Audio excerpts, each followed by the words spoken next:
Christ is risen. Truly, he is risen. How's it going? It's going all right, man. You know, we're just reopening out here in Arizona, which is causing all kinds of feelings for sure, all over the place. Some people are very happy. Some people are not happy. Some people are scared. So, where do you fall on that spectrum of emotions? I think probably where I fall is on not happy and scared. Mm. You know, like if I'm being honest, and I think it changes from day to day. Like there's probably more, you know, probably moments where there's maybe some bits of actually no, there's not any part of me I think that's like happy to have this ending. Like I've really enjoyed just kind of like not having places to go, being able just to like be around and, you know, making sure that I'm home in time for bedtime and all of that kind of stuff. So I'm a little sad that the time is ending for sure. And I think it's just like, I don't know, man, because Arizona didn't get hit too hard, but now with everybody going out and people are going to restaurants and all of that kind of stuff. And, you know, we're definitely like being encouraged to get back into the office for my therapy practice to like start seeing people face to face again. I, you know, just kind of like, there's just all the uncertainty that goes along with that of like, what's it going to mean to sit in close quarters with people other than my family? Like, I don't know, you know, that's just like, it's just that kind of uncertainty. You know, so I don't know. We'll see how it goes. Sure. Are you guys moving towards reopening out there at all? Not close. If it happens, I think some of the estimates that I'm hearing are like closer to July. So we're still a ways out. Because, you know, like New York was definitely hit harder than other places. There's a lot more people on top of each other. Honestly, the thing that I am, because I'm feeling kind of the excitement for some aspects of it and the happiness for some aspects of it and some level of nervousness, like especially the subway. I don't want to get back on the subway anytime soon. I just don't. No. You know, like I'm happy to drive to church. I'm happy to, you know, drive to the supermarket, stuff like that. Like, do I want to take the subway in to go to work? No. Just no. Just do not want. Right. So yeah, I mean, we'll see because it's still kind of theoretical here on this end. But yeah, I get that it's complicated, and that's why we're making some B2B episodes for people. And truly. Truly, the episode is published. Truly, it is on YouTube's.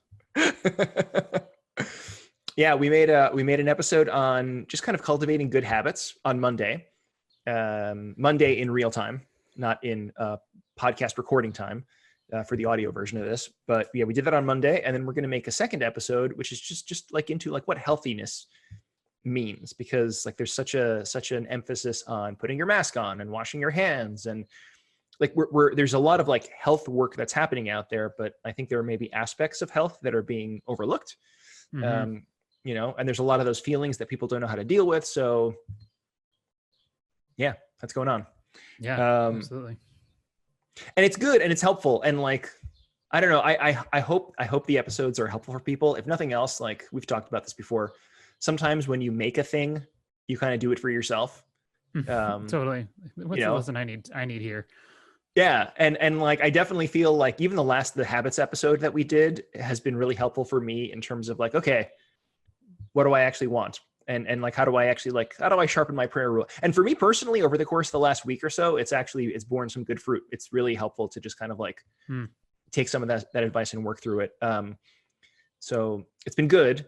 It is funny to me, the reception of an episode like that, which I feel like is so practical and so helpful, versus the one that we did with Father Andrew the week before about why I'm an Orthodox Christian, which has blown up and has become this like just place for angry comments from all these people. Really? Like, oh, it's just funny.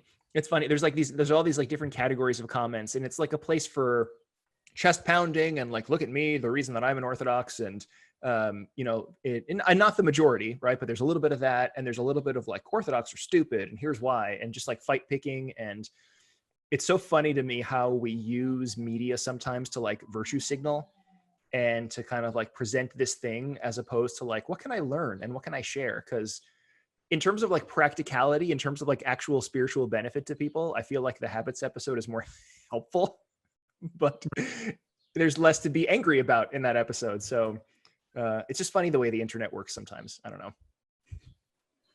There's just, there's a lot. There's a lot. And again, a lot of the comments are really sweet. A lot of the comments are really like encouraging and like, and questions are fine. Like people who are like, I'm not Orthodox because I had a bad experience or whatever. Like I'm happy to, talk to people, and I do my best to get into the comments. Although these comments are so vast at this point, like it's hard to keep up, but there's just a lot of, me good, you bad, which is the way the internet works. So it's just kind of funny. So I don't know. Online Christianity is a weird place to be sometimes. Indeed it is. Anyway, what else is going on? Not a lot. We had to put the bikes away because it's getting hot. Although today would have been a really good day for a bike ride. It was like really beautiful this morning, but then the morning just kind of got away from us with like Zoom calls to family and stuff like that. So kind of a bummer. Yes, I feel that. On the bright side, I'm glad you brought up the bikes, because I don't know if you saw one of the YouTube comments on one of the pop culture episodes we have. Somebody is like, I would like to keep hearing updates about Christians' bikes. That's just kind of a fun. It's just sitting in our shed right now. Just sitting in storage, kind of in timeout for the summer, which is a bummer. Because it's getting so hot. A summer bummer, if you will. A melty summer bummer. A melty summer bummer with whipped cream that has turned into just cream. Actually, I don't even know if it's cream anymore. I don't even know what it's just deflated dairy. The fat and the water have separated from each other. There's a lot of that going on. That sounds like a lot. But thank you very much for this weekly update from the Christian Gonzalez Bike Corner. Yes. And now an update on Christian's bike. Still in the I'm hearing they're in the shed. Back to you. I don't know if you've seen any of that Some Good News stuff with John Krasinski. There's one point where he's like, and now we turn to Emma for weather, and it's like Emma Stone. Like, what, Emma, how's the weather out there? And it's just like this shot of her like looking out of her window. She's like, looks good. Thank you, Emma. Yeah. It's pretty funny. It looks okay. Cool. Yeah. Okay, I'm going to count on you for up-to-the-minute, detailed status updates about the bikes every now and again. If we have to sort of like have a splash on the lower third of the screen with breaking news about the bikes, you feel free to jump in at any time. All right, I will. We'll get that hit news. Yeah, the gongs and sirens. So many gongs, so many sirens. But is there anything else? I don't think there's anything else, is there? I think the big thing that I'm realizing is just kind of the place of something like effective Christian ministry in the midst of all of this. Some parishes have been reaching out. Like some parishes actually want to make this like a mandatory thing for all of the people that do ministry work in their community, which is super cool. To make it kind of like a certificate, because you get a certificate when you finish the course. Like you have to do this in order to work with youth, young adults, whatever it is. So that's cool. So I think we might take a week or two off from B2B, at least 1 week off, maybe not two, and just kind of fill in some of the bonus modules for the bonus section. And I think just kind of think through like, how do we get the course in more people's hands? Because the people who are using the course like are just doing some really creative, interesting stuff. And I think this is like the summer is going to be, I mean, like even as things open up, things are still going to be weird. The summer is going to be weird. The fall is going to be weird. Especially if there's a resurgence in the fall, like the ministry landscape for a long time continues to be odd. And I think like a clear vision and kind of creativity to implement that vision is so important. And that's what the course is kind of about. So I think fleshing it out a little bit more, adding some more bonus lessons, figuring out ways to just sort of like add value to people who are taking the course and giving them some more like instruction, places to kind of brainstorm a little bit more. So I think I kind of want to like spend a little bit of time just thinking about how we can make effective Christian ministry more even more helpful for people. Just because again, we're in weird times, and the weirdness, even as we're opening, the weirdness isn't going away. So I think that's kind of the big thing. Yeah. No, I mean, I'm glad that it's definitely kind of reaching people in places that they need it. And yeah, I mean, I'm glad that it's getting that kind of play in places where people are feeling like, this would actually be something that we can get on board with as a community. I mean, that'd be cool to have like a shared vision. Because I feel like so many of the things that like, the problems we run into is just people like trying to reinvent the wheel or whatever, not really knowing what they're aiming for. So they just kind of like, we'll do this. And there's no, actual like real benefit to that. It's just kind of we're doing the best we can, which is, or in some cases we'll do nothing. Like there's some interesting data that came out. I think there's a second wave of data. I haven't seen the update, but somebody who's like a researcher in the church did some like a little survey, and he found that a pretty significant number of parishes have seen their ministry work like grinds to a halt as a result of the pandemic. Like that haven't even like, just done a simple copy and paste online, like stuff is just ground to a halt. Which is crazy to think about, that there are like these communities that are still like there, but not really like functioning in terms of that connection between people. Like not even so much as like a virtual coffee hour, like no instruction, no sort of like checking in on people. There's a lot of stuff that's just ground to a halt. So, right. And maybe that's another consequence of like, if you don't have that vision, times get tough and you're like, I don't know what to do. So, yeah. I mean, I've definitely seen kind of like almost the two things happen, right? Like it is either this like the pandemic has been such an interesting response. Like I've seen some ministry stuff where it's just like almost this like crazy movement toward just doing things just to do things. Where it almost feels like people are saying things and they don't have anything to say anymore, but like they feel like they need to have something to say, or like something. I don't know. It's just been an interesting time to see how people respond to this in their own ways. It's crazy. Totally. It's crazy. Totally. So I don't know. That's all the stuff in the works. I don't think there's anything else out there, right? It's good stuff. It's all good stuff. Okay. Shall we get into the core of the apple of this episode? Let us get into the apple core of this as we record on our Apple computers. And that's all I got. I don't got anything else. No more orchard puns that you could make? I can't do it today. Okay, it's fine. Today my brain is firing on like 3 cylinders. Oh, no. That's 3 more than a bike. It's 3 more than a bike. A bike has 0 cylinders, especially my bike that I own, that is mine, and that I have, because it's my bike that I have and own, because I bought a bike. Christian, I'm going to turn it over to you for an up-to-date update about how the Gonzalez bikes are doing. Christian, they exist. Super stuff there. Did you ever see Family Guy? There was like always like the one just like random reporter on there. They'd be like, now we're going to turn it over to so-and-so for like a quick update on the weather. It's cold. Great. Yeah. Thank you very much.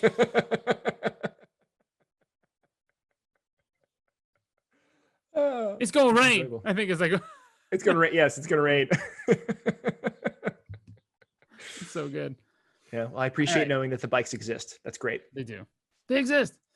So today we are talking about Fiona Apple's new 10 out of 10 Pitchfork rated album, Fetch the Bolt Cutters. So Steve, why don't you give us just kind of like a little bit of I guess you can't really give like a summary necessarily, but maybe like an overview on what exactly we're dealing with, because there's not like a plot or anything that we need to. No plot. It's not a thematic album or anything like that. So no spoilers, no spoiler porg or anything for those who are fans of the spoiler porg. Sadly. Yeah. We should have a sound to fill the silence when there is no spoiler porg, like a non-spoiler something. I don't know. We'll put a pin in that for next time. Yeah, we'll figure it out. Maybe a bicycle bell. Bring, bring. There you go. That was more like the trolley from Daniel Tiger. Bring, bring.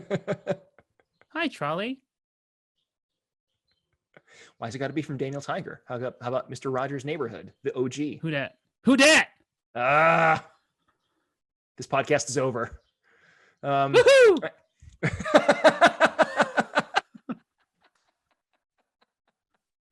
The innermost longing of Christian's heart. I'm so done right now. My bike's in the shed and everything is awful. I just want to ride it. Why can't I ride it? That'd be a fun podcast if we can somehow like set a rig up to our faces and just ride around. I actually thought about recording this outside today because it's so beautiful, but I don't get good internet out there, so that's fair. It is. Yeah. But why don't you take us to the Fiona app, the Fiona of the apples? Yes, you asked me that like 10 minutes ago, and I still haven't answered. Okay. So we'll figure it out one day. Fiona. So this is the Fetch the Bolt Cutters. It is the 5th studio album from Fiona Apple. She's had a very long career.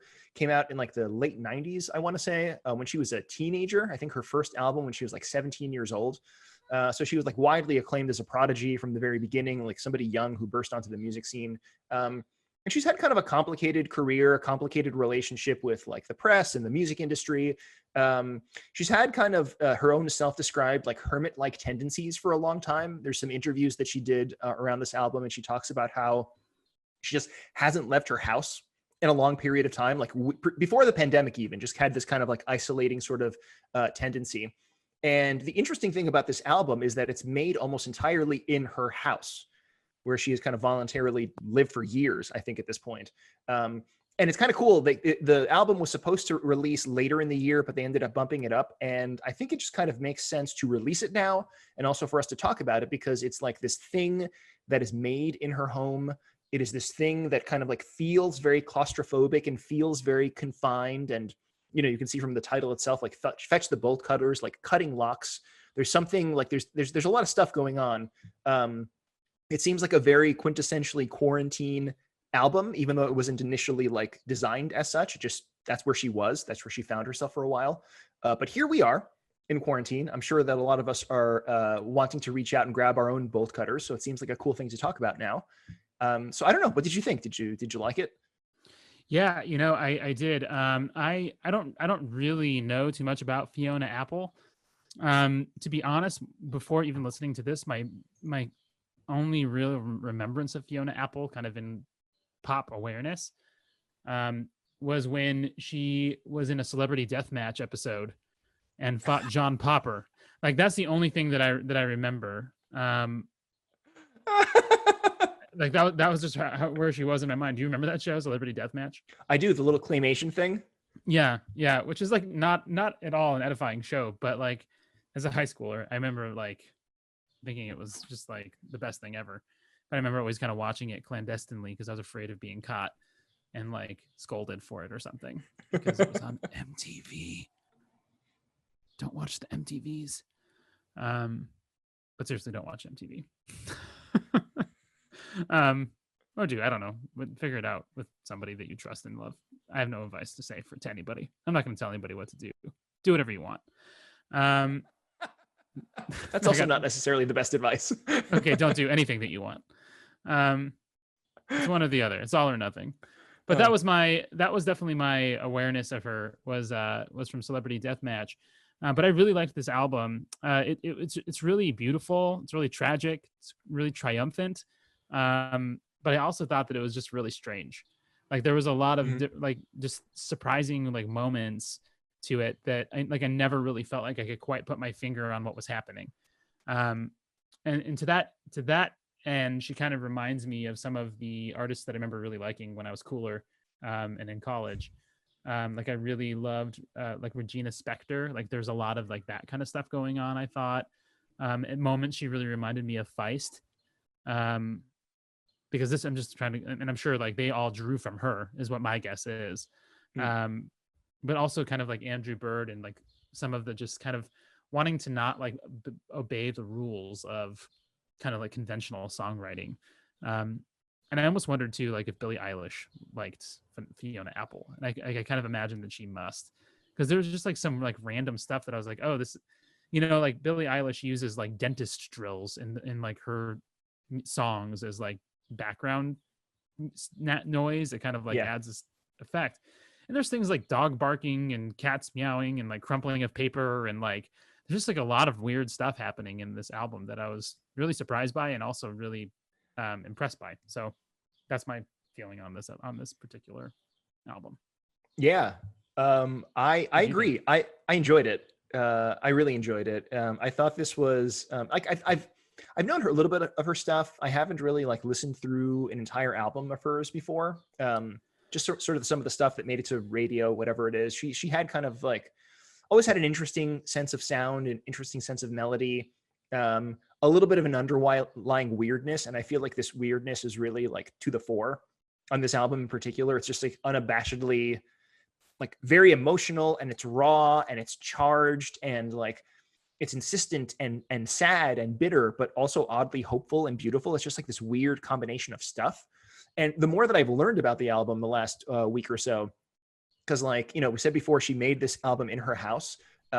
You talked before about like the dogs and the animal sounds in the background. Mm-hmm. Apparently she also like uses her house as an instrument at times. Like there's percussion that she does, like stamping on the floor, hitting on the walls. Oh, wow. Like she kind of like uses this place that she's been confined in voluntarily, or maybe not voluntarily, right? She talks about that in some interviews. Like, is my seclusion based upon my fear of something else rather than like a positive desire to be alone? She does that. Like there's this one, apparently she has a like a dog that she had for many years that passed away, and she's got like a box of the dog's bones, and actually one of the songs has like her like playing a beat on the box of her old dog's bones or something. It's like there's all sorts of like things that are like macabre but also like meaningful to her, right? This dog that she really loved, and she's kind of like stuck with these other, I mean, there's all sorts of weird stuff going on, and I like it for its weirdness. I like for how just charged it is. I like how sloppy it kind of feels too. It definitely feels like this thing that's made at home, but in a good sort of way. Like it's just got that just enough like lack of polish. Like when we did the Kanye album, right? Jesus is King. Like one of the things we talked about was it felt incomplete. It felt like rushed. It felt underproduced, which I don't think is here. I think it sounds very intentional. Like, and I think the underproduced bits of it kind of add to the aesthetic of the album. Like it kind of feels like a thing that is made by a person in their house in like the best possible way, not in a janky, not in a amateurish sort of way. There's kind of like an intentionality to the sound. So even the gaps in this album kind of like feel intentional, and just like they could kind of convey something emotional. So yeah, I enjoyed it. I really enjoyed it. And there's a lot to get into, I feel like, in this really layered, weird thing. Totally. For me, I think like one of the, again, from the little that I knew about Fiona Apple, and even in some ways, I feel like what I remember from Celebrity Deathmatch was like, just like that there's this like air of suffering to her, right? Like she's kind of like the poster child in some ways of suffering. And I feel like it's hard to talk about her without talking about suffering,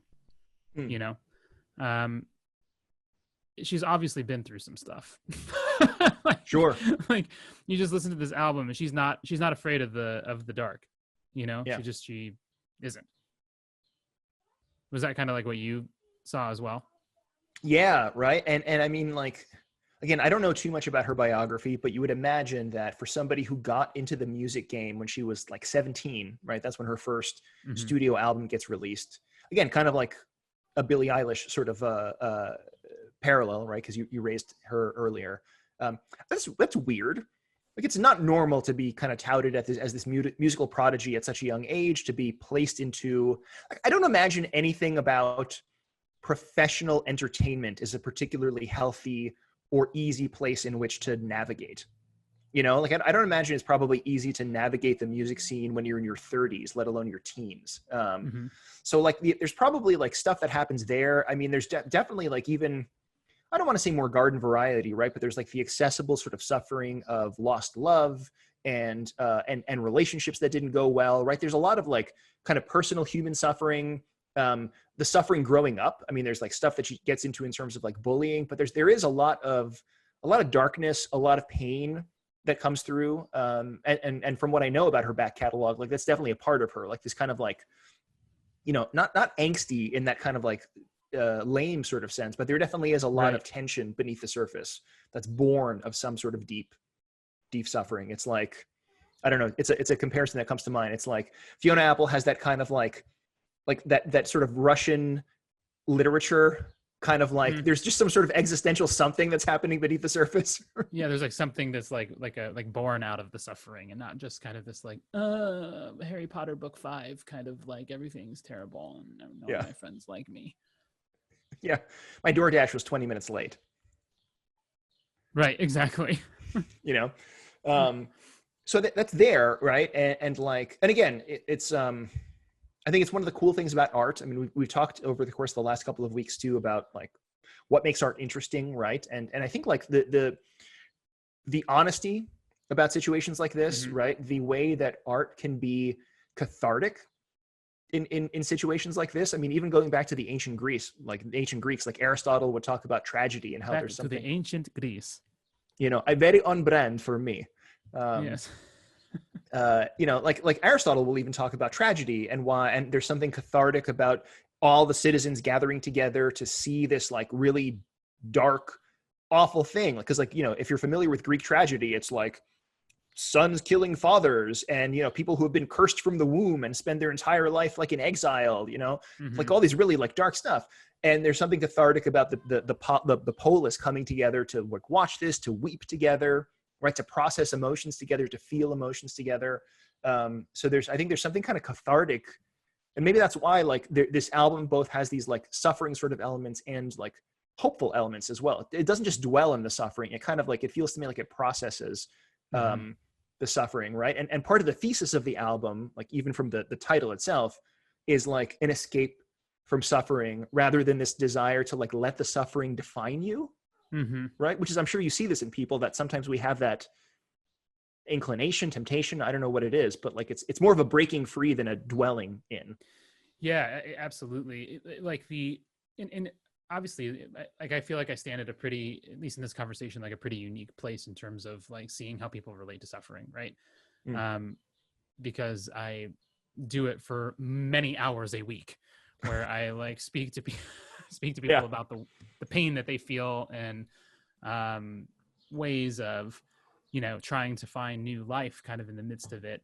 And I mean, and it's interesting to me because what I found, and I don't mean to undermine or like, you know, minimize the reality of trauma and like the reality of painful things that happen in our lives, because they have a lasting effect, and they have a lasting kind of, I mean, even if there's healing, it's healing in the sense of scar tissue, right? Like there's scar tissue that gets put on the human soul, which you just don't forget, right? Like you don't forget what happened, but you may not necessarily have it as an open wound. Does that make any sense?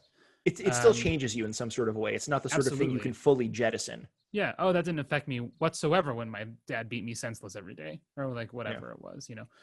But I do think like there is this, sometimes what I begin to see is there's almost this like in some people, this like addiction to their pain, you know, or like this kind of way of feeling like it's their suffering that somehow makes them unique, or like no one has quite felt pain the way that I've felt it. And there's like a power that can come along with it as well, almost like sometimes what I'll see is, you know, in couples where like there's been infidelity, which is really sad, obviously, right? Like for sure.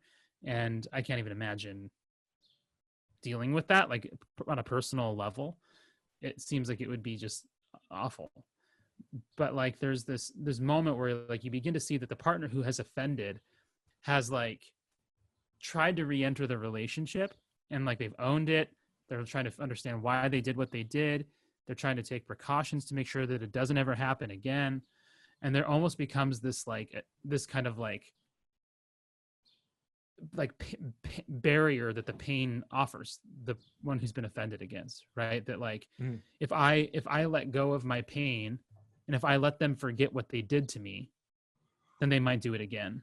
And so there almost becomes this like way of using pain to like control somebody else, right? Like if I can just make you feel really awful about like the horrible stuff that you've done, then that'll keep you in check. Which is like, now the victimizer has, or the victim has become in some sense kind of like the victimizer, right? Because now they're just beating the person over the head with like the thing that they've repented of, the thing that they're trying to repair, the thing that they're trying to build new trust in.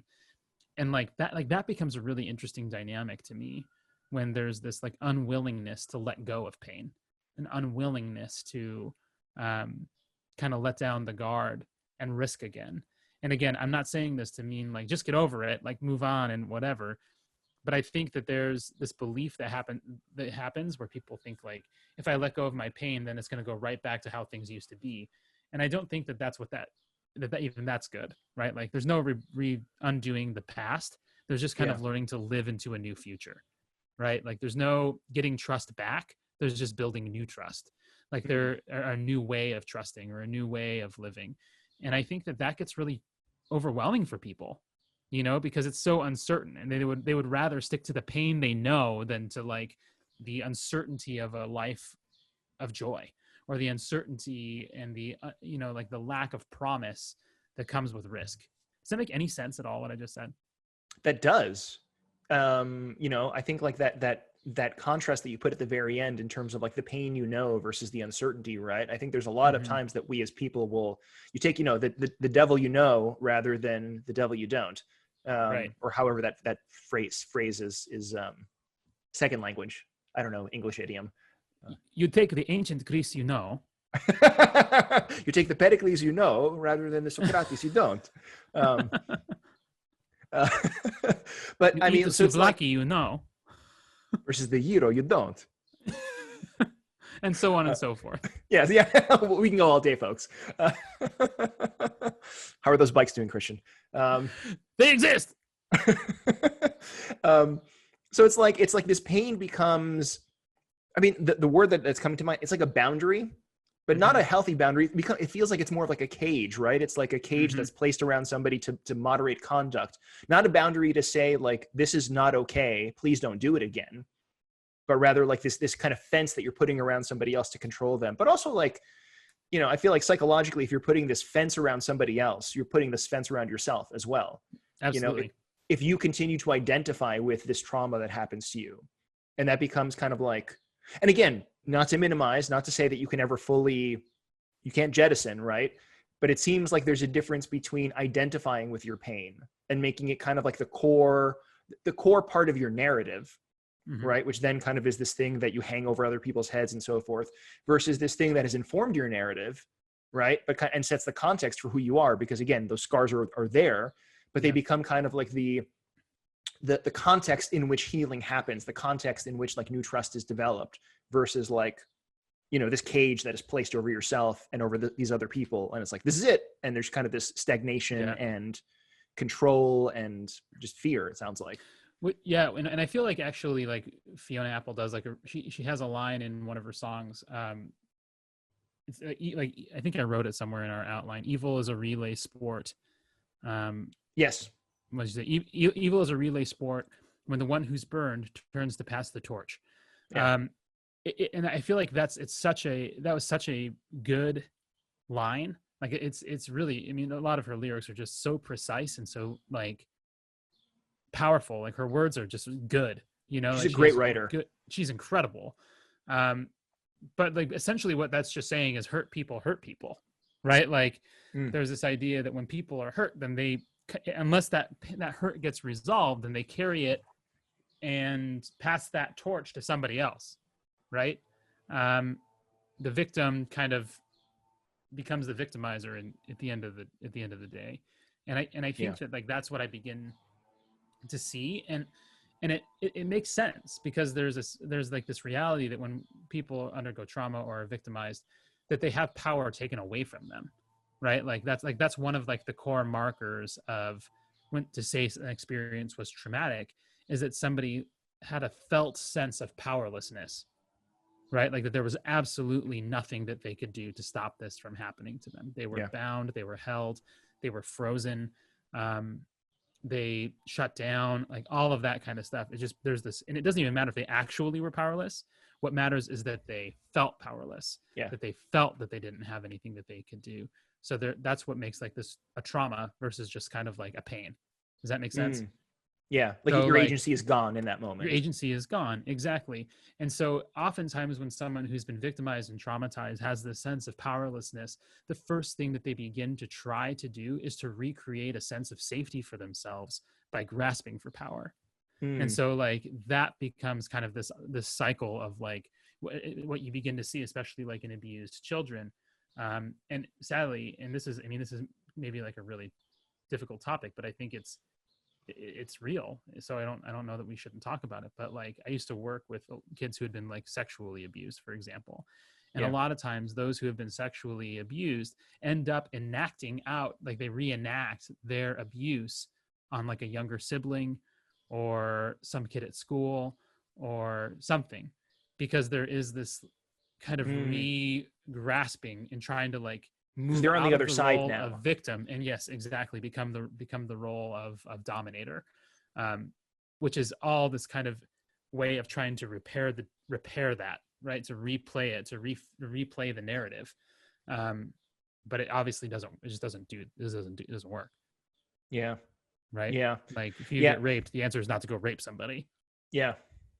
Yeah, no, it's a sensitive issue. I mean, this came up when we were putting together the new policies for the safety of children and youth that we did. I mean, like these are realities, right? And like, I think one of the difficulties also of this like time of quarantine is that there's data that suggests that there's potentially more domestic abuse that's happening in situations like this because people are physically confined, potentially more child abuse. I mean, there's measuring these things are difficult, obviously, because a lot of especially when it comes to child abuse, like a lot of it goes unreported and uncaught, unfortunately. Yeah.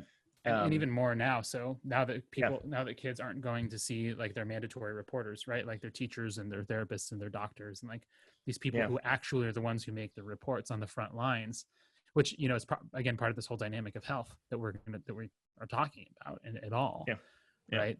That keeping people from going and getting sick is also endangering them in their homes. So like the decrease that people have seen in DCS and CPS reporting is actually a bad sign. Yeah. It's not like people are behaving better necessarily. It's just that it's not being reported. Yeah. Yep. Exactly. And so like, and there's these different dynamics of kind of the healing, right? And the unproductive, right? The unhealthy mode of healing is to sort of like go from the victim to the victimizer. Right. But I think, and like, I don't know. I mean, I think there's that's not the twist that she makes in this album, right? Like there's a lot of empathy with other victims. Like you also get the sense that, she's not the only one who has suffered. There's songs where she builds empathy with others who have suffered at the hands of, other people. But a lot of this is like this attempt at healing, this attempt at processing, and this attempt at kind of like seeing herself as not defined by this narrative, but kind of like pushing beyond it into something else, into something more creative, into something more life-giving. And, we talked about this, we've mentioned this before, right? Like in terms of that cycle, you talked about the, evil being a relay sport, right? This connection between like sin begetting sin, death begetting death, trauma begetting trauma. I mean, like to kind of like pull back and like, think about it theologically, even for a second, like this is kind of the human story. We've mentioned Panayotis Nelas, this 20th century theologian who has this really wonderful book, Deification in Christ. He goes through all of these church fathers and he kind of like looks at this relationship between sin and death, right, which are kind of inextricably linked. And he's got this very kind of pithy way of putting it that, Adam and Eve died because they sinned. They're placed into this potentiality to choose the Lord, but instead they chose the apple, they chose sin, they chose distance, and therefore they died. And we, on the other hand, we die. We are born into this kind of like broken world. We are the inheritors of this broken vision of humanity, this old man, right? The Adam. And we sin as a result. And like, historians throughout the ages, I mean, like Thucydides, when he writes about, to go back to more of that classical Greek stuff, Thucydides writes about like the Peloponnesian War. The ancient Greek.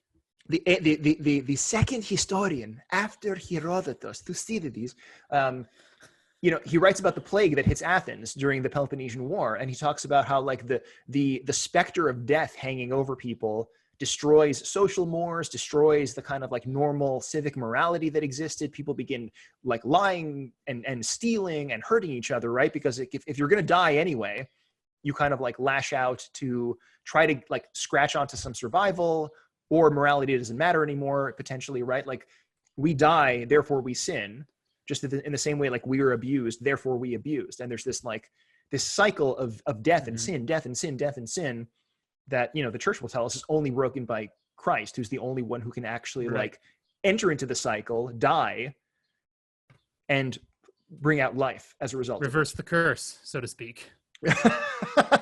Yes, Boston 04. Chicago 016. Was it? Yeah, 016. Yeah. 016, yeah. Yeah. Good old 16. I went to Stephen Sondheim's Into the Woods. Like that was where I went with that Reverse the Curse. I don't know if you've ever seen Into the Woods or no care about. That just goes to show you what our backgrounds are. Anyway, moving forward and not backward and not at all remembering what I just said. Yeah, I mean, and Kevin Shearer in his book Truly Human, I think he really does a great job of even taking like Nelos's like a kind of cycle of sin and death, kind of like this thing that you're talking about here, and distilling it into what he calls the cycle of neurotic suffering, which it makes he just does it so succinctly and clearly and helpfully, I think, that he begins to show, right, that like again we're victimized, we develop strategies to survive, and often those surviving strategies lead us to harm other people, or ourselves, or both. Often both. Yeah. Like that's really kind of how it all plays out, and thus they become that, like that's what makes them sinful, right? Is that they are this movement of preserving life kind of on our own terms, rather than kind of taking up the cross and entering into this life in Christ.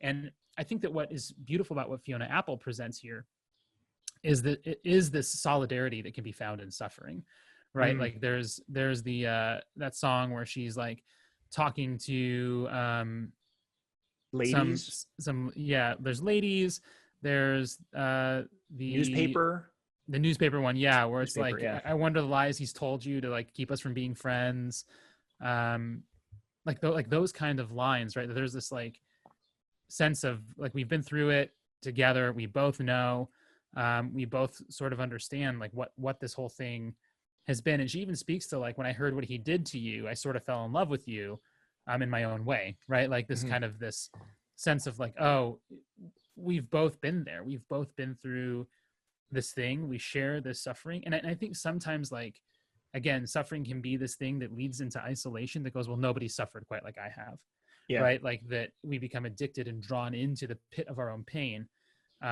so that it becomes a barrier between us and other people.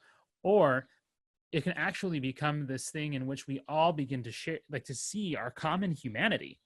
We begin to see the fact that like, really, like the only thing that all of us has in common, that we all have in common, every single one of us is going to suffer, and every single one of us is going to die. Like that is the only thing that all men and women have in common. That's it. That is the only thing. And that becomes kind of this, I think, this beautiful and kind of like frightening place that we can actually join in with one another, that we're bound together in our suffering. And I don't mean this in this like mopiness, right? But like this sense of like, let's be bound together and fetch the bolt cutters, right? So that we can be together and kind of find a new way of living, a new way of being together, a new way of connecting, a new way of taking risks, understanding that like to live is to suffer, right? Life is pain, Highness. Anyone who says otherwise is selling something. Like that is just reality. And I think you even see that too. Like there's this in that song For Her, which is incredible, right? Like just again, her writing and her rhythm and all of it is just unbelievable. But it's this really like weird popish song that's really bright and fast until like you get to this like haunting, terrifying line. You raped me in the same bed your daughter was born in. Mm. And like the time stops, everything slows down. The song loses its frenetic pace. But what is beautiful is that there's like this chorus of women joining in. And like, I was just when I heard that song, I was like, oh, this is like whatever, whatever, whatever. And then it stops, it gets to that line, and there's this chorus of women. And I was like, oh my gosh. Yeah. Right? Like, you couldn't keep up with her in the first part when she's like Yeah. this and that and here or there, and she's doing this, she's doing that. But then it's like this line of suffering, and all the voices of these women join in. And you begin to realize like, oh, this is a shared experience. Like, this is a shared thing. But it's not like, you know, she's not like throwing stuff off of her balcony as she says it. She's not, it's a beautiful chorus. And so even out of this like horrifying reality, there's this union that comes out of it and creates something beautiful. Like, it's really quite remarkable. You know, I think the thing that she pulled off there, to be able to like find a way to bring people together, like that this becomes the beauty and the hope of humanity, right? Like that if we can learn to, Dietrich Bonhoeffer says we should learn to view people less in the light of what they do or don't do, and begin to view them in light of what they suffer. And that line has always been an incredible one to me, like to view people in the light of what they suffer, not in terms of what they do or don't do. And if we view people in terms of suffering, then our move is almost always going to be to compassion, almost always going to be to solidarity, to union. If we can do that, unless we're too terrified of suffering, in which case we'll, again, judge, then we usually begin judging them for what they do, right? But there's this great line there, this great line in Becoming Human by John Baer, where he begins to say some really awesome things about death kind of in this capacity. And I'm just going to read it. I'm sorry, everybody, but you have to bear with me. Go for it. Christ does not show himself to be God by being almighty, as we tend to think of it, as moving mountains, throwing lightning bolts, and so on. It is rather by the all too human act of dying in the particular manner that he does. Death is, in point of fact, the only thing that all men and women have in common from the beginning of the world onwards, throughout all regions and cultures of the world. And thus Christ reveals what it is to be God through the only thing that we have in common. He does this not simply by dying, for that would merely have been a capitulation of God, the end. Rather, he does it by the way that he has died. Had Christ revealed what it is to be God in any other way, for example, by being rich and powerful, thus reflecting our own desires, or poor and an outcast, as we might conclude by hearing prophetic and evangelical injunctions, or by being a first-century Jewish male in a quest for the historical Jesus, any such option would have excluded some people. For those who do not fit any such group would have had no part in him. Alternatively, if it were simply because he was human like us that he died, but because he is also God that he was able to get himself out of the grave, that would have been great for him, but would not have really helped others. Such things are unworthy of consideration at all. As we will see, it is rather because he conquers death by his death that he enables all men and women also to use their own mortality to come to life in him. It's this it's so amazing. You know, like this idea where he says, like, had he shown his power or his, like, what it is to be God by throwing lightning bolts, moving mountains, being rich, being poor, being whatever, like if that was what it meant to show his divinity, to show his whatever, his godhood, then like none of us we wouldn't have all had a part in that. Yeah. But because it's like the way that he dies kind of voluntarily by choosing to go to his death, so too we can use our own suffering to be joined to him in this beautiful chorus of the saints who have all suffered and died, you know, like, and overcome these horrible things that have happened. You know, it's really quite amazing. And I think Fiona Apple, and I don't know about her other stuff, but at least in this particular album, nails that reality, I think. Yeah. For lack of a better way of putting it, right? Like this common cup, this bitter Mhm. cup that all of us drink from, but the way that we drink from it, right, reframes the consequences of the cup. Like it's not a thing that is kind of like forced down our throats. It's a thing that we kind of like sip from voluntarily. Like we kind of like we in the moment, right? Suffering can be a thing that is horrible. It's a trauma. It's a thing that's inflicted upon us. But it is through this grace that allows us to kind of like reframe, to use it as an entry point into empathy with others, not as a thing that constrains us into our own. There's beauty there, and yeah, and I think that's true. Like that's the terrifying, joyful reality of the Christian story.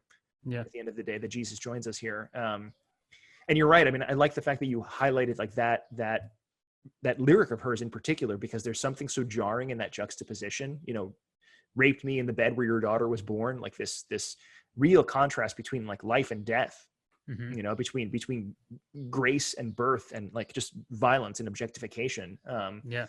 And like this touchstone, this kind of common point, this bitter cup becomes something sweet when it becomes this thing that we all kind of like share in together.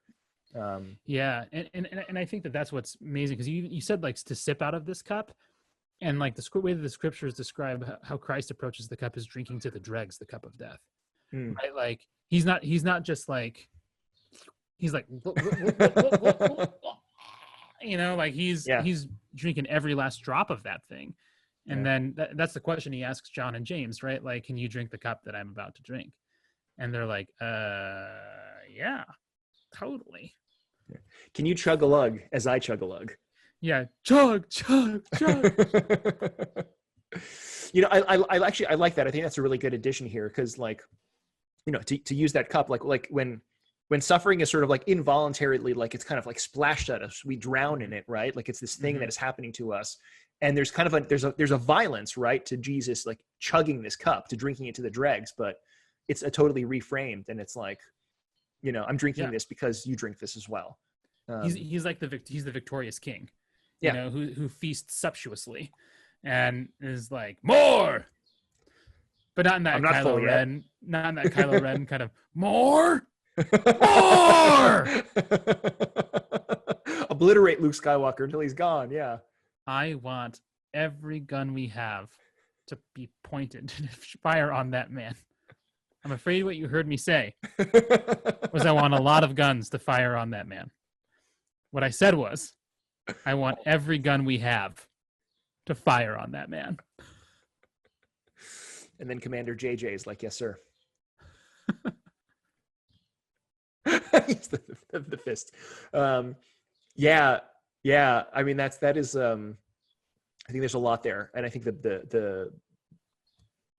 again, there's a lot of like just interesting, true stuff that is happening in this album. Like there's something really true psychologically about this. There's something really true spiritually about this. And again, like this. What she's framing for us is this kind of like this breaking of this cycle, because she's giving us kind of an antidote to this cycle of being stuck within the trauma, this cycle of being stuck within the self. Like this common suffering becomes kind of like this point of exit, this is where the bolt cutters come in, and there's this kind of like this release, this escape. And I think what you're seeing here is kind of like this escape into self-discovering, this escape into empowerment, this escape from the limitations that have been placed upon her in the past by some of these like traumas, right? Which happens. That's also part of the human story. Like there are things that happen to us in our lives which are not chosen by us, which are just kind of like part of our story. Like there are accidents that happen, there are misfortunes that happen, there are, mean things that are said to us, right? Like, and it goes very young. I mean, that's one of the cool things I think about this album, that she's kind of like framing the constraints, and then kind of breaking through these constraints. And she frames them in a very like deep psychological way. Like there's the second song on the album, right? Where she's talking about the experience of being bullied as a kid. And like, there's something very true to life about that, because it's like the details are kind of weird. It's kind of like she's kind of like focusing on things that she felt at the time, right? It's like as an adult, when you think back on emotions that you had as a kid, on memories that you had as a kid, they might be fuzzy, they might be grainy. It's like you remember kind of like certain aspects to the story that just kind of stand out in your memory, or certain feelings you have that just kind of stand out in the memory. And she presents this narrative of like not being the it girl, right? Like being kind of like constrained and painted into this box, and having other people frame her identity in this really unhealthy sort of way. But there's this one interaction with one person who sees potential in her. And this becomes like this interesting like ray of hope that she carries forward from the time she's a kid. It's just kind of like, it's really interesting. Like this narrative of like breaking this cycle also kind of like becomes this narrative of like figuring out who I am, not who the bullies tell me who I am, but who I act like, who is this person that has potential rather than the child that is teased. Yeah. I mean, that theme of self-discovery is like really, I think really quite prevalent throughout this album. Right. And like, and not just like self-discovery, but also kind of like the opposite of imprisonment. Parole. Self-parole. And you know what I mean? Like, what's the word I'm looking for? Like release. It's like release, an empowerment, a like something. Actualization. Actualization, self.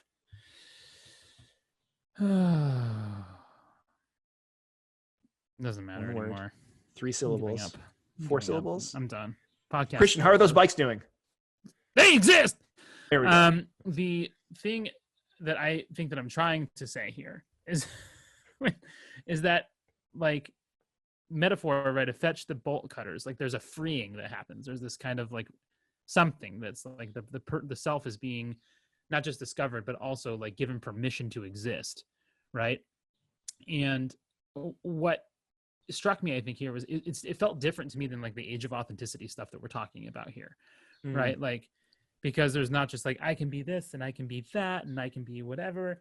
And in fact, you actually see her, I think, butting up against that a little bit, because she even says like, I thought being blacklisted would add grist to the mill, or like whatever exactly that line is. But there's this idea where she says, I thought being blacklisted would add grist to the mill until I discovered I'm still here, until I realized I'm still here, or something like that. And so again, there becomes this like, oh, I've created this identity for myself and being like the person who's kind of blacklisted and doesn't fit outcast, in, doesn't whatever. But then it's like, now I'm still here, and it's like, yeah, now it just kind of sucks. Like that's not who I really am. That's not really part of that. That's part of the prison that I've made for myself, right? Like that's part of the identity that I've learned to accept, into the role to play kind of in my life. But then again, like Shamika comes along, right, and says like, you have potential, and there's this like freeing to just kind of like exist, to be. And she even, and I'm not sure if it's in that song or if it's in another one. I think it might be in Fetch the Bolt Cutters, where it's talking about how people have described her. Like so-and-so says, I'm funny, I'm pissed off, funny, and warm. Yeah. And then like Sebastian says, I'm a good man to have in a storm, or something like that. Yeah. And there's this kind of like recapturing this reality of who she is, right? And again, not just in this kind of like, I'm the one who suffered, but it's like, okay, well, what is actually true about me? Like I get pissed off, like I'm funny, and I'm warm. Like I'm all three of those things. I'm not just one or the other. In fact, to identify by any single one of those things would probably be false, right? And then what you also get with that, like I'm a good man to have in a storm, is like I'm also fiercely loyal, right? So there's these kind of 4 characteristics that in just 2 lines Fiona Apple is trying to grapple with in herself and to accept about herself. And I think so many of us get tied to like one particular way of seeing ourselves that we almost refuse to see the other parts of ourselves, right? Like we refuse to see, you know what? I'm not always warm. I'm not always selfless. Like a lot of us like to think we're pretty selfless. I like to think that I'm pretty selfless, but there's definitely parts of me that are pretty darn selfish and that are pretty much just like kind of wanting what I want. And like, and sometimes this might even show up in the way of like trying to make other people want what I want so that I feel okay about getting what I want. Right. Like, and at least this was something I think that I used to do probably more like in my in my earlier years, probably like in my 20s, but and I don't know if I do it anymore. I'm trying to be much more like outward with like what I think and what I want about stuff. So someone's like, where do you want to go to dinner? Or this was again pre-quarantine. Where do you want to go to dinner? And I'd be like, I don't know. Where do you want to go? And then maybe I like want to go to like Red Robin or something. And I'd be like, like, doesn't Red Robin sound good to you? Yeah, Red Robin does sound good to me. Like, I knew it did. What, you want to go there? Like, yeah, let's go. That I've essentially kind of done like Jedi mind trick to somebody. Like, let me make you want what I want so that I can be like, yeah, absolutely. And feel You do want to go selfless to Red about Robin. like we're going where you want, even though it's really we're going where I want. But I think I'm trying to be more open, at least now, to be like, hey, I want Red Robin. I mean, I haven't been to Red Robin in probably longer than I can even remember. But Sure. For example, it really does. I think we have to begin to see all of the parts of ourselves. Otherwise, we do develop these survival strategies to like do weird stuff. Like we do weird stuff at the end of the day, instead of accepting, oh, there's part of me that just wants what I want. And I can't get rid of that part. I can't ignore that part. I can't deny that that part exists. What I can do, however, is bring it forward. I would like Red Robin, but not what I desire, but what you desire. Right now, I can actually sacrifice that part of myself or lay it aside rather than disown it. And I think a lot of us do these disownings of ourselves rather than these like kind of putting ourselves aside. Does that make sense at all? Which isn't virtuous. It's not. Right. I mean, if you're putting yourself aside, like you're lying. Yeah, absolutely. And it's the opposite of actually like offering and sacrificing. Right. Exactly. It's like, and it's funny because like so often we do that when it comes to like virtue and virtuous conduct. We think that humility is a lie, right? Like humility is about lying about yourself and saying like, oh no, I'm not really good at, that thing, but you might be really amazing at that thing, right? No, but it's somehow humble to lie and say like, it's like, no, I'm not really 6'5". I'm 5'2". Like that's, that's really who I am. Like as if humility is a lie and as if sacrifice is this lie. It's interesting, right? Like, and I think that kind of like even that instinct that we have, or that motion towards suppressing or lying, is this interesting thing about like that age of authenticity stuff, this self creation, right? This self discovery that sometimes we like the self that we create, right? Is this false self. This self that we create. Like sometimes it's received. It's what? Yeah. Usually it's a false self. Actually, usually, yeah, you're right. Usually, it can be received from the outside, but at some point we kind of like internalize this and we kind of like we choose it, right? But just because we choose something doesn't make it true. Just because we choose something doesn't make it true. Which again is why I like that line about like the being blacklisted, right? Like you can make that about yourself in the same way that you can make your trauma like a central fact about yourself. You can make kind of like, my outcastness, right? My uniqueness, whatever it is, becomes kind of a central fact about yourself. And it's like, that's who I am. Who I am is an outcast. Yeah. Period. Like end of story. That's my story. Yeah. As opposed to, this is like, because there's like a psychological level to this here. And then we can sort of even dig deeper into it, right? In a Christian sense, like on a psychological sense, there's a lot of givenness to who we are, right? Like you said, there are just things that I want what I want. And we can process it and deal with it, right? Like you accept it and you sort of give it away, but like we are not like de novo creations. Like we don't get to shape every aspect of our being. Like there are some inner urges that are just there, and like nature, nurture, whatever it is, right? There are just kind of like some thought patterns that are there and a part of me, or some desires that are there and a part of me. Just on a purely psychological level, but like on a deeper sort of level, right? Like I think what the church will tell us is like our identity is received in the deepest sense of the word. It's not this thing that we have to create. It's not this thing that we have to pose. It's not this thing that you have to sort of like say I'm the outcast, or I'm the cool one, or I'm the talented one, or whatever. It's like we're children of the Most High. Yeah. Or the phrase that you have, which I think is so wonderful. You offer this, and it's wonderful. It's like we're forgiven sinners. And so it's like there's such liberation in like this thing that is given to us as a gift, right? It's a both, right? Like it's not to play one over the other. It's like we have to exist in the tension of being both sinners and forgiven. Yeah. Like they're both true.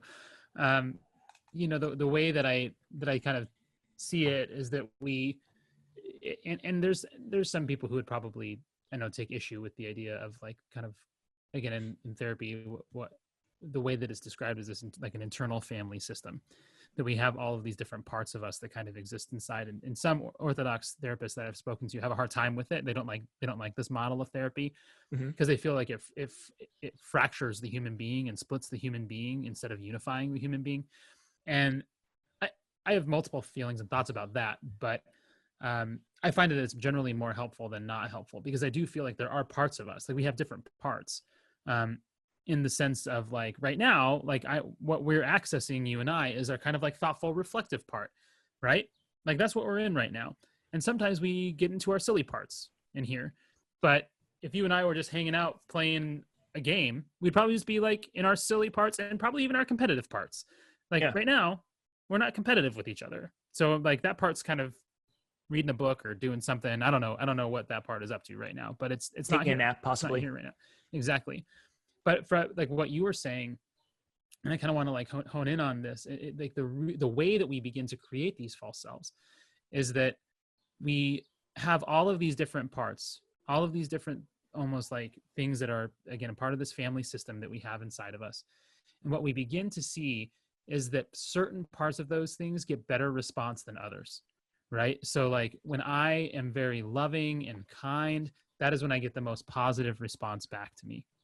And so I begin to learn, oh, I always need to be loving and kind. I can't ever have a moment of being not loving and not kind, because if I do, I risk rejection, I risk disconnection, I risk conflict, I risk whatever. So I always have to be loving and kind. And so the minute anybody suggests that there's some part, but that doesn't get rid of the parts of me that are selfish, and that doesn't get rid of the parts of me that are not totally kind and frankly can be sort of judgmental. Like I'm not always accepting. And that has like been a hard thing to begin to see in myself, right? Like I do not always just accept people. That said, I think I'm a pretty accepting person. Like I have to be, right? Like that's literally my job, is to like accept everybody that walks in my door. But it doesn't mean that like my accepting nature is somehow not true or not real. I am accepting. Partly. Like I'm partly accepting. When it becomes false is when I say I'm only accepting. That there are no other parts of me that are not accepting, that are not judgmental, that there are no other parts of me that are angry, that there are no other parts of me that feel anything but total benevolence and kindness toward you. That's when it becomes false. Yeah. The real me is both the parts of me that are caring and also the parts of me that don't care. Because there's some parts of me sometimes, Steve, that just don't care. When people are telling me things and I'm like, I don't care. Sometimes my children say things to me and usually I care, but sometimes, and I'm not really understanding what the big deal is, I'm kind of like, I don't really care what's happening right now. And that's a hard thing. That's a hard thing to face, but I have to be honest about that. Sure. Otherwise, that part of me can never be healed. And that's the important thing, right? It's like it's not about affirming, right? That like, oh, it's like, it's, you don't care sometimes and that's okay, or that's fine. Yeah. Right. Right. It's about like, I have to admit that that's there so that I can sort of like leave it at the feet of the Lord and like ask that this be healed. Yeah. And honestly, there's probably some reason that part exists. It's probably trying to do something for me. It's probably trying to help me in a particular way. Like, and this is the thing I think that a lot of us don't really understand about like those parts of us that we feel are worth rejecting, is that they probably actually exist to do something. They want to do something good for you. Your anger usually wants to help you. Your judgmentalism is usually trying to help you.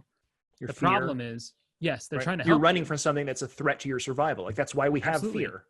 Absolutely. The problem is that they get extreme. The problem is that they start to, I often with my clients, I'll say like, imagine that the inside of your brain is like the Starship Enterprise.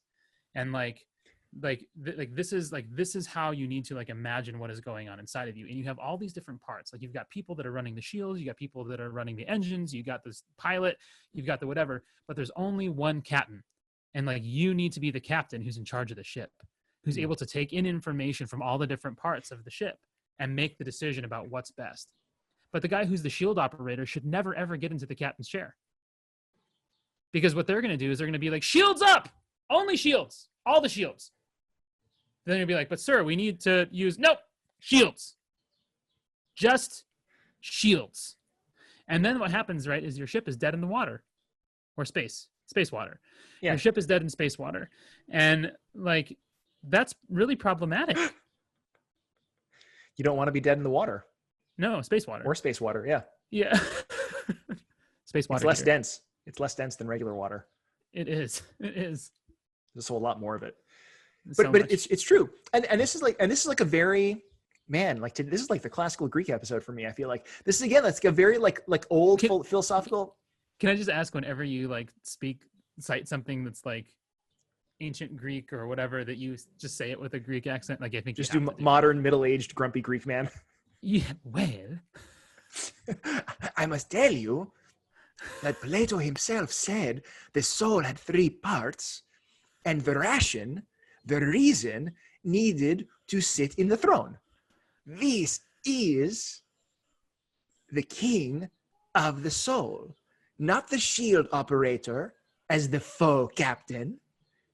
Full power to the shields. No, that is not the way. This is making me very happy. That's like my old man professor sort of voice. That's just like, yeah, very patient, very kind. I'm not talking down to you, but a little bit I'm talking down to you. There's a little bit. Yes. Bro, have you even read Plato? Do you even read?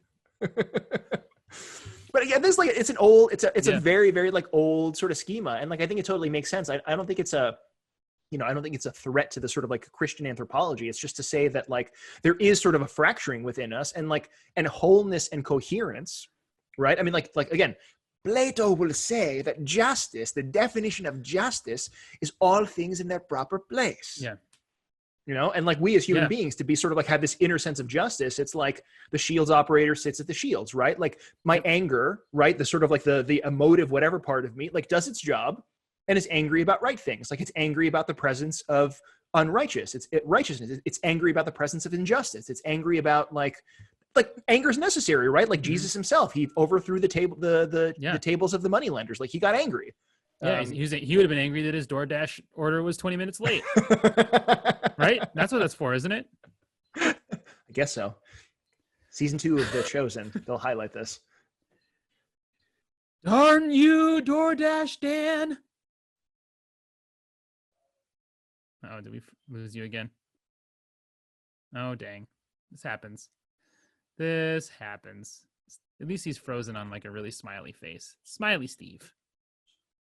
Good old Smiley Steve. That is a good picture of the Steve. Frozen. This is so we were frozen last week. This week it's frozen too. Oh, you're back. Peter's getting old. I need a new one. Yep. Yeah, but you were stuck in a really like smiley Steve. So yeah, not that. That's that's murderous Steve. I'm here to kill you.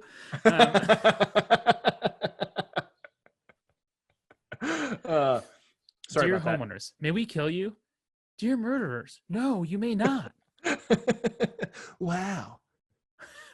Hey, honey, there's a murderer out on the lawn. He's got an old record player.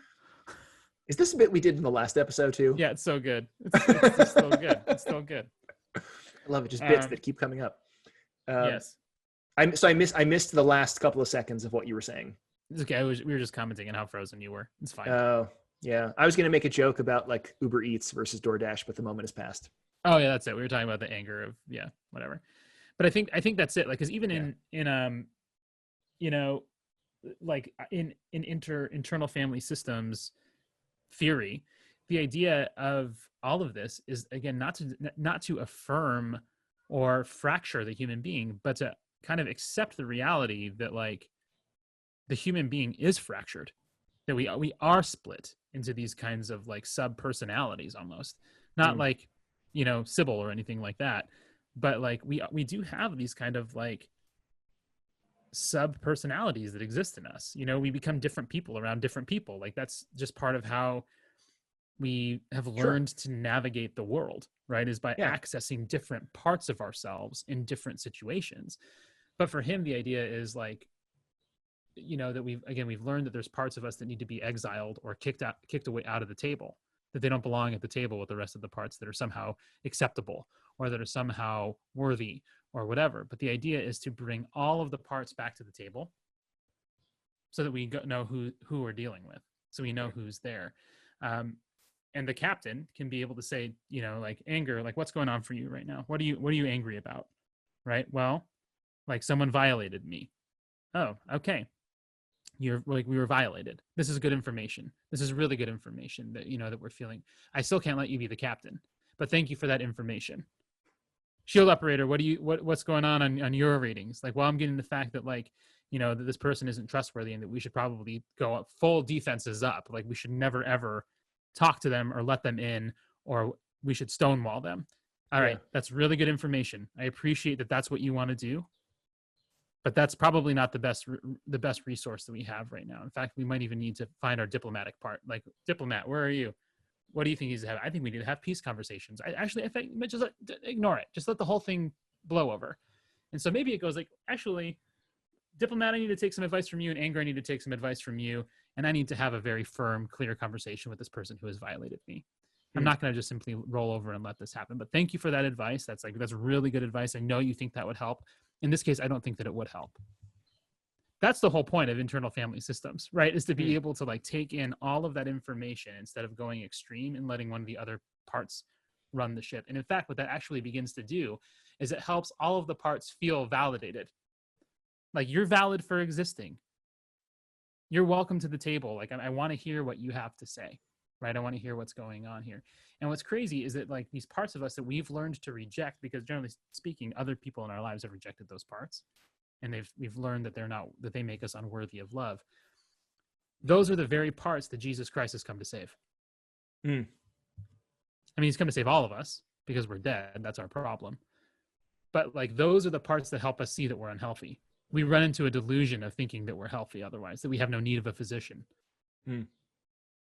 Like the parts of us that we feel are really acceptable, they also need to be saved for sure. But the lie that they offer, and this is what makes them false, is that we're okay because I'm accepting and I'm caring and I'm loving and I'm right. Yeah. But we also have to accept that there's a part of us that's pissed off. And if we can see that there's a part of us that's pissed off, we can see there's a part of us that like is judgmental, then we begin to understand, oh, I'm sick. I'm sick. There's the evidence of it. And that's what I love about what she does here is it's this self-discovery that goes, I'm pissed off, funny, and warm. Like, and generally speaking, I would probably describe myself as those things as well, you know, but like to admit that I'm pissed off, like that's a really hard thing for me. Sure. That's really hard. I'm not mad. Why are you scowling? No reason. You're just loud. Look how peaceful I am. Everything is fine. Yeah. It's hard. I mean, like, honesty and vulnerability are really hard things, you know, and that's the cool thing about an album like this, that like there's safety in that sometimes, right? Like there's safety in not having somebody lecture this to you. There's safety about like just kind of seeing this in action, right? Like hearing somebody else be vulnerable themselves, like hearing somebody wrestle with these sorts of things. Like, it almost gives us permission. Like, again, this is another like wonderful thing about art. Like, these conversations and these kind of movements that are happening in art, like, give us the permission to do it ourselves, right? As well, you know. There's something cathartic about like hearing an artist, you know, wrestle with these sorts of things, not to wallow, but to come through on the other side, to be honest, to be vulnerable. I have to say, like, even in terms of the creative process of this, there's a little tidbit that I very much enjoyed. You know, you mentioned that line, you know, I was blacklisted and I was grist for the mill, right? Apparently that was like an improvised line while she was just kind of like in the middle of making music, and she was just kind of riffing. And apparently, like in an interview, Fiona Apple was saying that I decided to keep that line in because it's embarrassing. because it was like, so there was something so sophomoric and so kind of like juvenile about like loving the fact that I was the blacklisted one and the sort of like the bad girl of the music industry or whatever it is. Like there was something embarrassing about that, which is what made it true. And I realized like I needed to keep this in the album. I couldn't let this embarrassing part of me hide. Like the point is I'm cutting these bolts and I'm sort of breaking free from these like false things. And this is true. That's how I feel. And it's embarrassing that that's how I feel, Totally. but I'm only going to move beyond it if I can actually like share this. And there's there's something incredibly like honest about doing this in a public stage in that sort of way. But I thought that was a cool moment of her process. Like it needed to be in the album because it's embarrassing. Mm-hmm. You know, and what's beautiful to me is that like even in one of the songs in like Heavy Balloon, she kind of like keeps talking about like, which is such a great image, right? Because balloons are like so frivolous and light and whatever, but to have a heavy balloon is like, oh, this thing that maybe is, it's a tension there again, right? Of introducing this like, oh, like what the heck? Yeah. But she talks about with these really just beautifully contrasting kind of images and ideas that like the heavy balloon is kind of constantly pressing on us. It's like it's the middle of the day in the sun, but it's like the Saharan sun, right? Forcing all forms of life inside to retreat underground. And then like she keeps talking about this, I get dragged down to the point where the bottom is like the most comfortable spot because it's the most familiar one. But then she says, but I spread like strawberries and I rise like peas and beans or something like that. Yeah. I climb like these vines. Yeah. Mm-hmm. And it's like, you just continually see her trying to like push against this kind of like false identity that she is taken for herself, right? Like, yes, there is definitely part of me that feels like I'm under a heavy balloon and I spread like strawberries and I climb like peas and beans. Like that's also true of me. I'm also incredibly resilient.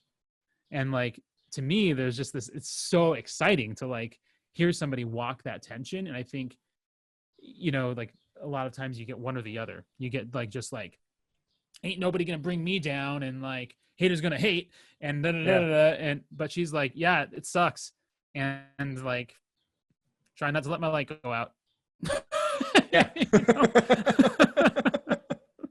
Yeah. The tension I think is what makes it true, right? Like I first of all, I love the image. I think there's something so like earthy and simple about like a garden in the sun, right? Like I spread like strawberries, I climb. There's just something like you can almost smell the scene.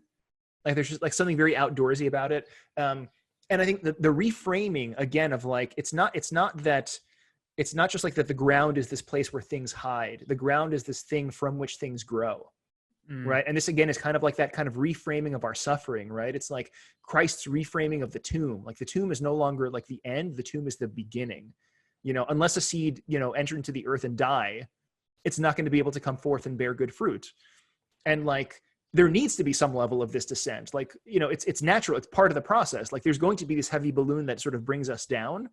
And yet the earth is like where the seeds grow from. Like the strawberries grow from the earth, right? The beans grow from the earth. They're not like hydroponics that are sort of like, you know, above ground or whatever it is. Like they grow out of the dirt. And like so much of our growth, again, in a kind of an emotional, mental sort of sense, so much of our growth happens out of these like messy situations, happens out of these situations where we have a choice to hide or a choice to flourish, to reframe and to flourish. You know, and it's like, again, it's like, it's for me, this poetry, this in particular, right? Like the ground becomes the tomb and like the seed dies so that it can grow and become the strawberries and the beans and the vines. Like there's something like there's the rebirth that happens in that honesty, and in that breaking through of those limitations. Like I'm not hiding underground. I'm germinating underground. Yeah, no, that's really good. That's really good. And even just you kind of talking about it a little more, like I started thinking like, and I don't know why I didn't when I was like listening to this yesterday, but my wife has been tending to this garden in our backyard. Like we have these raised garden beds or whatever. And she's actually doing a really good job taking care of this garden. It's like really flourishing, except for the fact that we didn't know you couldn't plant peppers next to tomatoes and eggplant. Why? And we apparently like it creates some sort of like bacterial infection that like kills the peppers of some kind, like the bacteria from eggplant and tomatoes, like they don't, it's not good for the peppers. Gotcha. So the peppers, it was really sad because that plant is the one that's producing the most fruit right now. So it's dying. So my wife is valiantly rescuing it and trying to transplant it to a new place to see if that'll grow. It's been cool to kind of like watch her like take this like project to such like she takes it so seriously and like enjoys it so much, and it's also a lot of work, but like her garden is growing, and it's not this like beautiful airy kind of thing, although it's becoming that. Like she's grown watermelon vines from seeds, and they are, and like I have in my mind the image of like the spreading of those vines. Like it almost seemed like they just grew overnight. Like now they're like 2 feet long, like these vines, and you're just like, what the heck? Like where did this thing come from? And like, how is it doing this? But to know that even the cultivation of that garden, in the ground there's germination, but like there's also this like sweat and labor that goes into that. Like it's not this kind of passive thing that happens. Like the germination itself, like you can't really force to happen, but you can begin, I think, to create like the environment in which like things germinate and grow beautifully. And oftentimes it causes frustration.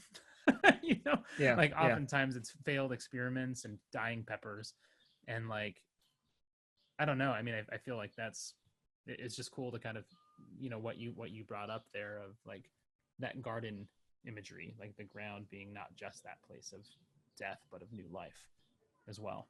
Yeah, it's cool. And it's the story of the church, right? And I don't know that Fiona Apple is necessarily coming from there, but like there's a lot of beautiful stuff in this album. So much. This was fun. We're like 2 minutes to the end right now. We didn't put together a top 5, which is totally okay. I don't know if I have anything for a top 5. Well, I was thinking we could do like, top 5 like quarantine art things, because this is like an album that was made in quarantine, and you mentioned like some good news, right? Which is like this very kind of quarantine sort of thing. And I don't know that we could have gotten a full top 5 out of it, but there's some fun things that are happening like as a response to everybody being stuck. And it's kind of like this moment of empathy and this weird joy in the midst of the craziness. And in this particular thing, like I wouldn't call this like a purely joyful album, but there is something very intense and honest and raw but hopeful at the same time. Like it's not a dark album. It's a complicated album. It is, truly. Yeah. I honestly, like you're touching on one of the things too, that is like with like quarantine ending. I think that's probably one of the things that is like the sad, at least here in Arizona and increasingly across the nation, with like quarantine ending and kind of getting back to normal life. Like, I feel like we're just like, people just aren't going to like do fun stuff anymore like that, like what we've been seeing from people, like I saw this video of this dad dancing with his daughter, kind of like his grown daughter who's stuck at home. She must be a college student or something, but they were singing to this song and had this dance number. And then the mom like came in and was dancing. It just was like, in what, like if they weren't stuck at home together, she probably might've been out with friends and whatever. And I don't know, like, it's just been this really strangely beautiful time in some ways and like really hard in other ways. But like, yeah, it'll be weird to see how human creativity is impacted or halted or whatever. So many people did so many cool things to pass the time. That is true. And hopefully we can keep that creativity going. If nothing else, once the bolts are cut, hopefully we can stay creative rather than go back to our boring old ways. I know, man. Seriously. Do we know what we're doing next week? I don't think we do. Okay, we got to talk about it. Homework will be when we post this. It'll be on YouTube when we post it, like later today or tomorrow. We'll tweet it out too. I'm gonna flag The Chosen as a potential cool thing that we can do an episode about at some point. At like Jesus series that's it's available on YouTube right now. I think this first season. Started watching it a couple of days ago or a week or two ago. Interesting, but we'll talk about homework. As we figure out what to do next. What's that? Homework. The best kind of homework. All the homework. Fa la la la. Well, I don't know. You are wise, Christian. Any last wise words as we end our coffee time together for this week? When in doubt. The end. Do we have an update from the bikes? They exist. And they're locked. Somebody fetch the bolt cutters. They're locked away. Bye, everybody. See you next week. Christ is risen. Truly, he is risen.